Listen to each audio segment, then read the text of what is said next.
Hello বন্ধু, আপনার অথবা আপনার পরিচিত কারো কি পেট ব্যথার সমস্যা দেখা গিয়েছে? দীর্ঘদিন বা অল্প সময় ধরে এই পেট ব্যথার সমস্যায় ভুগছেন।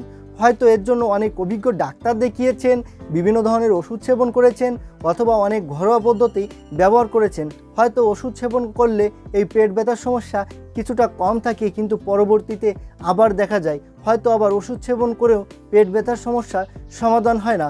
মতো অবস্থায় আপনার সহ আপনার পরিচিত যে কোনো কারো এই পেট ব্যথার সমস্যা যদি স্থায়ীভাবে হোমিও ওষুধের দ্বারা আজীবনের জন্য নির্মূল করতে চান, তাহলে এই ভিডিওটা আপনার জন্য অত্যন্ত প্রয়োজনীয়।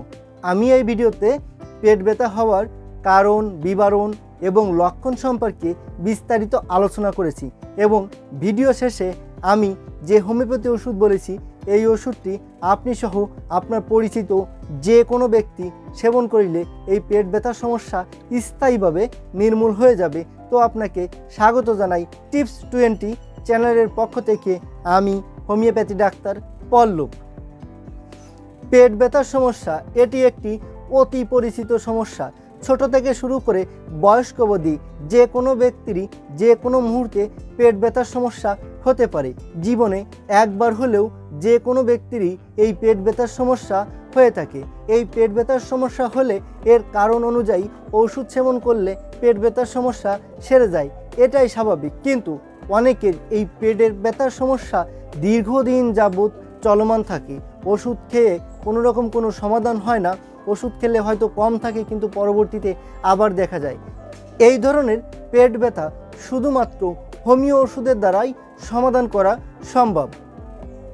অনেকের আবার এই পেট ব্যথার সমস্যা দেখা দিলে বিভিন্ন ধরনের অ্যালোপ্যাথি ওষুধ, যেমন ট্রাইমোনিয়াম মিথাইসালফেট অথবা ডাইসাই হাইড্রোকোলাইট গ্রুপের ঔষধ অথবা গ্যাস্ট্রিকের ওষুধ খেলে পেট ব্যথা কম থাকে, কিন্তু আবার দেখা যায় এই জাতীয় ওষুধ এবং গ্যাস্ট্রিকের ওষুধ দীর্ঘদিন খেতে থাকলে এর কারণে শরীরে পরবর্তীতে নানা ধরনের সমস্যা হতে পারে। কিন্তু হোমিও ওষুধের দ্বারা এই পেট ব্যথার সমস্যা নির্মূল করলে কোনো রকম কোনো পার্শ্ব প্রতিক্রিয়া দেখা দিবে না, তো এমনিতেই স্থায়ীভাবেই সমাধান হয়ে যাবে। একজন ব্যক্তির পেট ব্যথা হওয়ার অনেকগুলো কারণ রয়েছে। এর ভেতর আমি প্রধান এবং বিশেষ কারণগুলো সম্পর্কে বলবো। যেমন প্রধানত যে কারণ সেটি হলো গ্যাস্ট্রিক বা অ্যাসিডিটির সমস্যা। দীর্ঘদিন যাবৎ গ্যাস্ট্রিকের সমস্যা বা অ্যাসিডিটিতে ভোগার কারণে পেট ব্যথার সমস্যা হতে পারে। এছাড়াও অতিরিক্ত ঝাল, মশলা বা তৈলাক্ত জাতীয় খাদ্য খাবার অধিক মাত্রায় খাওয়ার কারণেও এই পেট ব্যথার সমস্যা দেখা দিতে পারে। এছাড়াও পিত্তথলিতে পাথরের কারণেও পেট ব্যথার সমস্যা দেখা দিতে পারে। অনেক সময় দীর্ঘদিন যাবৎ কোনো অসুখে ভোগার পরবর্তীতে এসেও এই পেট ব্যথার সমস্যা দেখা দিতে পারে। তাছাড়াও বিভিন্ন ধরনের ওষুধ দীর্ঘদিন যাবৎ সেবন করার কারণে তার পার্শ্ব প্রতিক্রিয়া হিসেবেও এই পেট ব্যথার সমস্যা দেখা দিতে পারে। পূর্বে কোনো রকম কোনো পেটে আঘাতের কারণে তার পরবর্তীতে এসেও এই পেট ব্যথার সমস্যা দেখা দিতে পারে। এছাড়াও খাদ্য খাবার সঠিকভাবে পরিপাক না হলে, অর্থাৎ পরিপাকতন্ত্রের গোলযোগের কারণেও এই পেট ব্যথার সমস্যা দেখা দিতে পারে। যে সকল ব্যক্তিরা দীর্ঘদিন বা অল্প সময় ধরে এই পেট ব্যথার সমস্যায় ভুগছে, তাদের শরীরে অনেকগুলো লক্ষণ এবং উপসর্গ অনুভব হয়ে থাকে। হোমিওপ্যাথি ওষুধ সর্বদা লক্ষণ এবং উপসর্গের ওষুধ, তাই লক্ষণ এবং উপসর্গগুলো বিবেচনা করেই সর্বদা ওষুধ সেবন করতে হয়। বিভিন্ন ডাক্তার বিভিন্ন লক্ষণের উপর ভিত্তি করে বিভিন্ন ধরনের ওষুধ বলে থাকে, যেগুলো লক্ষণ মিলিয়ে সেবন করা খুবই কষ্টসাধ্য। কিন্তু আমি আমার অভিজ্ঞতার উপর ভিত্তি করে বাছাইকৃত স্বল্প কিছু লক্ষণ এবং স্বল্প কিছু উপসর্গ বলে থাকি এবং এর উপর মূলত কার্যকরী হোমিও ওষুধটাই বলে থাকি। তো আমি এখন বাছাইকৃত যে লক্ষণ এবং যে উপসর্গগুলো বলবো, এগুলো একটু মনোযোগ সহকারে খেয়াল করে শুনবেন। তো লক্ষণগুলো হচ্ছে, যেমন পেটের ভিতর মোচড় দিয়ে বা পাক দিয়েই পেট ব্যথা আরম্ভ হয়ে যায়। পেট ব্যথা প্রচণ্ড আকার ধারণ করে, যা সহ্য করা সম্ভব হয় না। অনেক সময় পেটে চিনচিন করে স্বল্প পরিসরে পেট ব্যথা হতে থাকে। হয়তো কিছু সময় পেট ব্যথা হয়, ওষুধ খেলে বা না খেলে এমনিতেই কম হয়ে যায়, কিন্তু কিছু সময় পর আবার এই পেট ব্যথার সমস্যা দেখা যায়। আরেকটি বিশেষ এবং গুরুত্বপূর্ণ লক্ষণ, সেটি হলো পেট ব্যথা হলে পেট চেপে ধরে রাখলে পেট ব্যথাটা কিছুটা কম থাকে।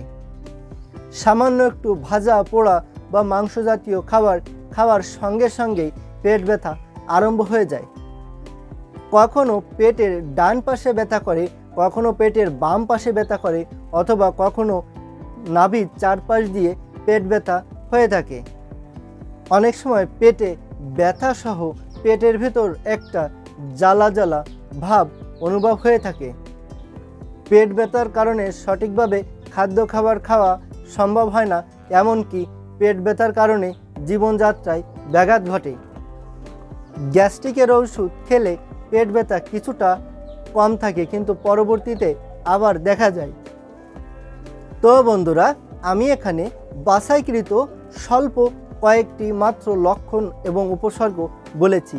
এই লক্ষণ এবং উপসর্গের ভেতর যদি একটি লক্ষণ এবং একটি উপসর্গেরও কোনো পেট ব্যথা হওয়া ব্যক্তির সাথে মিল থেকে থাকে, তবে সেই ব্যক্তি এই হোমিওপ্যাথি ওষুধ সেবন করতে পারেন। ওষুধ হচ্ছে কলস্তিন 200 এবং এর সঙ্গে আরেকটি হোমিও বায়োকেমিক ওষুধ সেবন করতে হবে, সেটি হলো ম্যাগনেসিয়া ফসফরিকাম 12x। এবার আমি এই কলস্তিন 200 এবং এই ম্যাগনেসিয়া ফসফরিকাম 12x এই হোমিও ওষুধটি এবং এই হোমিও বায়োকেমিক ওষুধটি সেবন করার নিয়ম সম্পর্কে বলবো। এই কলস্তিন 200 এই হোমিওপ্যাথি ওষুধটি 2 ফুটা করে 2 চামচ পানির সাথে মিশিয়ে সকালে ও রাত্রে খাবার 1 ঘন্টা আগে দিনে 2 বার সেবন করতে হবে। এবং এই ম্যাগনেসিয়াম ফসফরিকাম 12x এই হোমিও বায়োকেমিক ওষুধটি 6টি করে বড়ি দিনে 2 বার সকালে ও রাত্রে খাওয়ার 1 ঘন্টা পর চিবিয়ে কামড়িয়ে চুষে খেতে হবে। এই নিয়মে এই দুটি ওষুধ কমপক্ষে 15 থেকে 20 দিন কন্টিনিউ সেবন করতে হবে। তাহলে যে কোনো ব্যক্তিরই এই পেট ব্যথার সমস্যা স্থায়ীভাবে নির্মূল হয়ে যাবে। তবে এই ওষুধ দুটি অবশ্যই আপনার নিকটের কোনো হোমিওপ্যাথি দোকান থেকে অবশ্যই ভালো কোনো কোম্পানির ওষুধ কিনে নেবেন। ওষুধ দুটি সেবন করা ছাড়াও কোনো রকম কোনো মতামত বা প্রশ্ন থাকলে অবশ্যই কমেন্ট বক্সে লিখে জানাবেন। আর আপনাদের যে কোনো ধরনের চিকিৎসা গ্রহণের প্রয়োজন হলে অবশ্যই আমার সাথে সরাসরি কথা বলবেন। আমার ফোন নাম্বার এবং হোয়াটসঅ্যাপ নাম্বার এখানে দেওয়া আছে, প্রয়োজনে আমার সাথে সরাসরি কথা বলবেন। আর ভিডিওটি যদি ভালো লেগে থাকে তাহলে অবশ্যই একটা লাইক দিবেন আর চ্যানেলটি সাবস্ক্রাইব করে সাথেই থাকবেন। ভালো থাকবেন, সুস্থ থাকবেন। ধন্যবাদ।